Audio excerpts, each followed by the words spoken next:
Hello guys, welcome back to my channel. আজকে তোমাদের সামনে আমি নিয়ে এসেছি রথযাত্রা স্পেশাল একটা ডেজার্ট আইটেমের রেসিপি। সো তোমাদেরকে পুরো ভিডিওটা দেখার জন্য অনুরোধ রইল। তো তার জন্য দেখো, আমি প্রথমেই এখানে নিয়ে নিয়েছি হচ্ছে ময়দা। এই ময়দাটাকে আমি ভালো করে ফার্স্টে মেখে নিতে হবে। তো তার জন্য ময়দাটা নেওয়ার পরে আমরা এখানে দিয়ে দেবো হচ্ছে 1 চামচ নুন। এই নুনটাকে শুকনো অবস্থায় ভালো করে আমি ময়দার সাথে মিক্স করে নেব। তারপর এখানে দেব হচ্ছে তেল।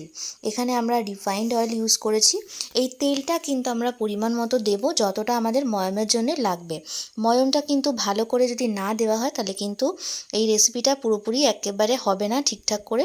তো সেই কারণে আমরা এখানে পরিমাণ মতো ময়ামটা দেওয়ার জন্য তেল নিয়ে নিয়েছি, রিফাইন্ড অয়েল নিয়ে নিয়েছি। রিফাইন্ড অয়েল নেওয়ার পরে ভালো করে তেলের সাথে ময়দাগুলোকে ভালো করে মিক্স করে নিতে হবে। দেন আমরা অল্প সামান্য জল দিয়ে আমরা একটা ভালো করে শক্ত টাইপের ডো বানিয়ে নেব। দেখো এখানে আমি ডো রেডি করে নিয়েছি। এই ডোটা কিন্তু একদমই নরম হবে না, একটু শক্ত মতো রাখতে হবে। তারপর এরকমভাবে আমার সুবিধা মতো আমি এরকমভাবে লম্বা একটা লেচির মতো করে নিয়ে তারপর এখান থেকে ছোট ছোট লেচি এখান থেকে কেটে নিচ্ছি। তোমরা কিন্তু চাইলে যেরকম আমরা আটার লেচি মানে রুটি করার সময় যেরকম আটা থেকে লেচি কেটে নিই, ঠিক সেরকমভাবে কিন্তু তোমরা এখানে করে নিতে পারো। তারপর এই লেচিগুলোকে আমরা এরকমভাবে গোল করে নিয়ে চলে যাচ্ছি নেক্সট স্টেপে। দেখো এখানে শুকনো ময়দা নিয়ে নিয়েছি, আর ঠিক যেরকম রুটি বেলা হয় রুটি বেলার মতো ময়দাটাকে নিয়ে এটাকে বেলে নিতে হবে। কিন্তু এটা কিন্তু রুটির থেকেও একদম পাতলা করে বেলতে হবে। যতটা পাতলা করতে পারো ততটাই কিন্তু এই রেসিপিটা ভালোভাবে হবে। তো সেই কারণে দেখো আমি যতটা সম্ভব পাতলা করে বেলে নিতে হবে। তারপর এখানে আমরা রিফাইন্ড অয়েলটাকে ভালো করে ব্রাশ করে নিতে হবে। তারপরে এটার ওপর দিয়ে শুকনো ময়দাভাবে আর ছড়িয়ে দিতে হবে। তারপরে আর একটা রুটি দিয়ে সেম প্রসেস আমরা কিন্তু বারবার করে করব। এখানে আমরা টোটাল 4টে রুটি আমরা ব্যবহার করেছি। তো 4টে রুটির মধ্যেও সেমভাবে আমরা তেলটাকে ব্রাশ করে নিই, তার ওপর দিয়ে শুকনো ময়দা দিয়ে তারপর আবার আর একটা রুটির লেয়ার আমরা এখানে দিয়ে দিচ্ছি। টোটাল এইভাবে আমরা 4টে রুটি এখানে দিচ্ছি। আর দেখতেই পাচ্ছ আমার রুটিগুলো কিন্তু খুবই পাতলা হয়েছে, এবং এরকমই কিন্তু পাতলা রাখতে হবে। যত তোমরা পাতলা বেলতে পারবে ততই কিন্তু ভালো করে লেয়ারগুলোকে বোঝা যাবে। আর তোমরা চাইলে এই কাজটা আমি যেরকমভাবে স্ল্যাপে করেছি তোমরা স্ল্যাপের ওপরেও করতে পারো। কারণ হয় কি, যে বেলুন চাকি আর বেলনি হয় সেটা কিন্তু খুবই ছোট হয়ে যায়, মানে বেলুন চাকিটা খুব ছোট হয়ে যায় এই রুটিটা করার জন্য বা এটাকে বেলার জন্য। তো সেই কারণে সুবিধা যাতে হয়, তো সেই জন্য এরকম একটা স্ল্যাপের মধ্যে আমি এটাকে বেলে নিয়েছি। আর দেখো সবার লাস্টে যে লেয়ারটা দিয়েছিলাম সেটার ওপরেও কিন্তু আমি সেমভাবে রিফাইন্ড অয়েল ব্রাশ করে নিয়ে তার ওপর কিন্তু শুকনো ময়দা অ্যাপ্লাই করেছি। তারপর দেখো এরকমভাবে ভালো করে একটু প্রেস করে, হালকা একদম প্রেস করে এটাকে রোল করে নিয়ে এরকম ছুরির সাহায্যে ছোট্ট ছোট্ট একদম ছোটো ছোটোভাবে পিস করে নিতে হবে। তারপরে সেই পিসগুলোকে এরকমভাবে আমরা বেলে নেব। এবং এই বেলাটা তোমরা দেখে নাও, যেভাবে আমরা ময়দাটা যেদিকে ফোল্ড করা আছে সেই ফোল্ডের ওপর হালকা চাপ দিলেই কিন্তু আমাদেরকে এটা বেলতে হবে। বেশি চাপ দিলে কিন্তু আমাদের যে লেয়ারগুলো সেই লেয়ারগুলো কিন্তু বোঝা যাবে না, তখন কিন্তু এটা প্রবলেম হবে। তো দেখো আমি এখানে হালকা প্রেস করে কিন্তু আমি এটাকে বেলে নিচ্ছি। তারপর চলে যাব নেক্সট স্টেপে, যার জন্য একটা কড়া নিয়ে নিয়েছি এবং তার মধ্যে দিয়ে দিয়েছি পরিমাণ মতো রিফাইন্ড অয়েল, যাতে আমাদের একদম এই জিনিসগুলো ভালো করে ভাজা হয়ে একদম ডুবো তেলে কিন্তু আমাদেরকে এটাকে ভাজতে হবে। আর একটা কথা, এই যে রিফাইন্ড অয়েলটা আমরা নিয়ে নিয়েছি এটাকে কিন্তু আমাদের ভালো করে প্রথমে হাই হিটে ভালো করে গরম করে নিতে হবে। তারপরে কিন্তু আবার এটাকে ঠান্ডা করে নিতে হবে। তারপরে আমাদের ময়দার লেচিগুলোকে কিন্তু এখানে দিতে হবে, মানে যে লেচিগুলোকে আমরা বেলে রেখেছিলাম। এটা যতক্ষণ গরম হচ্ছে ততক্ষণ আমরা চলে যাচ্ছি নেক্সট স্টেপে। এখানে দেখো 1 বাটি পরিমাণ মতো আমরা চিনি নিয়ে নিয়েছি। টোটাল এখানে কিন্তু আমাদের হাফ কিলো মতো চিনি আছে। ঠিক সেই বাটির মাপ অনুযায়ী আমরা হাফ লিটার এখানে জল দিয়ে দেব।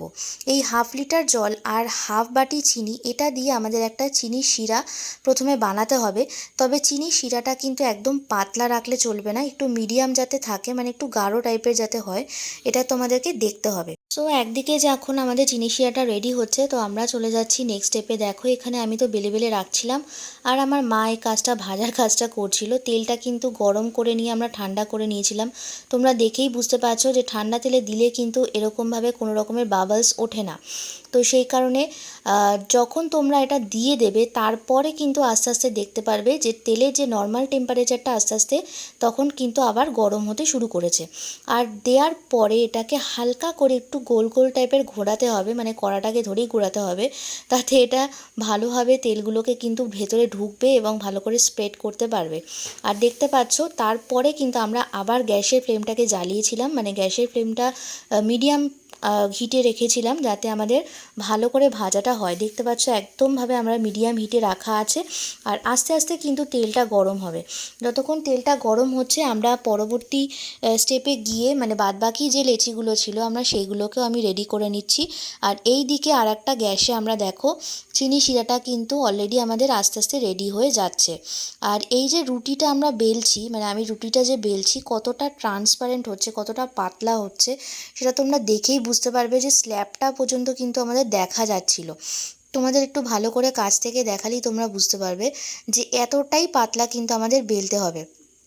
আর একটু ময়দা দিয়ে বেললে কিন্তু কাজটা খুব করা সহজ হয়ে যায়। আর আমি প্রথম দিকে আমার একটা জিনিস হচ্ছিল যে রুটিগুলো গোল গোল হচ্ছিল না, বাট আস্তে আস্তে কিন্তু এটা হয়ে গেছে। সো আমার এখানে কিন্তু দেখো ভাজা হয়ে যাচ্ছে। এতক্ষণে হয়তো তোমরা অনেকেই বুঝতে পেরে গেছো যে আমি এটা আজকে কী রেসিপি তোমাদেরকে শেয়ার করছি। মানে যেহেতু আমাদের রথ আসছে, সামনেই রথ, তো রথযাত্রা স্পেশাল এই রেসিপি কিন্তু বাড়িতে বানিয়ে তোমরা সবাই খাবে এবং এনজয় করবে।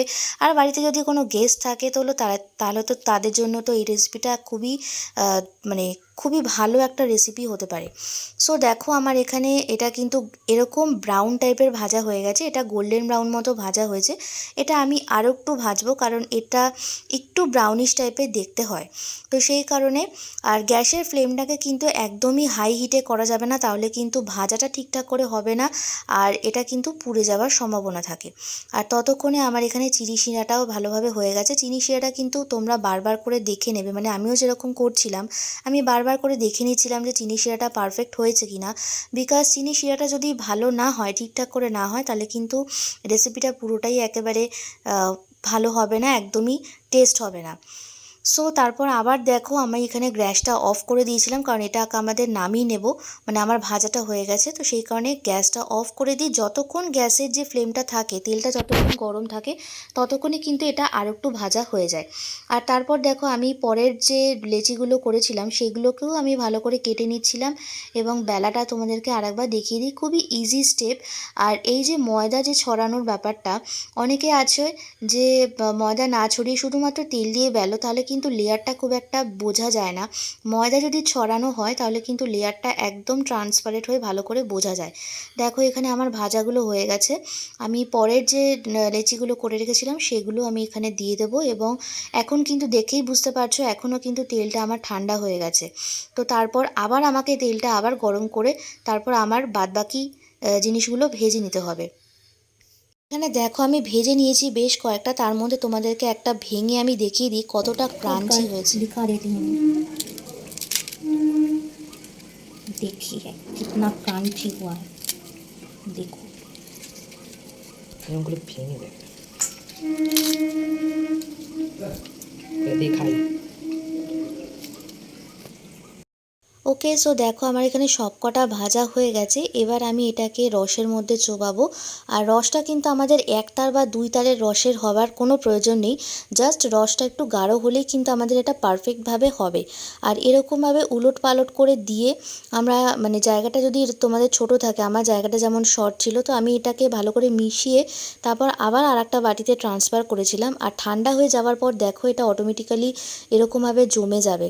আর আমার মা এটা খেয়ে দেখাচ্ছিল, দেখো এটা কতটা ক্রাঞ্চি হয়েছে। আর লেয়ারগুলো তোমরা দেখো বুঝতেই পারবে, আমিও যেটা খাচ্ছিলাম সেটা লেয়ারগুলো দেখো কতটা স্পষ্ট হয়েছে। সো বন্ধুরা আমার কিন্তু এখানে রেসিপিটা পুরোপুরি রেডি হয়ে গেছে, তোমরা দেখে বুঝতেই পারছো এটা হচ্ছে রথযাত্রা স্পেশাল খাজা যেটা তৈরি করা হয়েছে। সো আমাদের বাড়িতে এটা কিন্তু আগেও অনেকবার হয়েছে, তো আমি ভাবলাম তোমাদের সাথে শেয়ার করে দিই। রেসিপিটা কেমন লাগলো তোমাদের অবশ্যই কিন্তু আমাকে কমেন্ট করে জানাতে ভুলো না। ভালো লাগলে একটা লাইক করে দিও আর চ্যানেলটা সাবস্ক্রাইব করে চ্যানেলের সাথে থেকো। তোমাদের সাথে আবার পরবর্তী ভিডিওটা দেখা হবে। আমি ভিডিওটা শেষ করছি এখানেই, দেখা হচ্ছে খুব তাড়াতাড়ি। টাটা।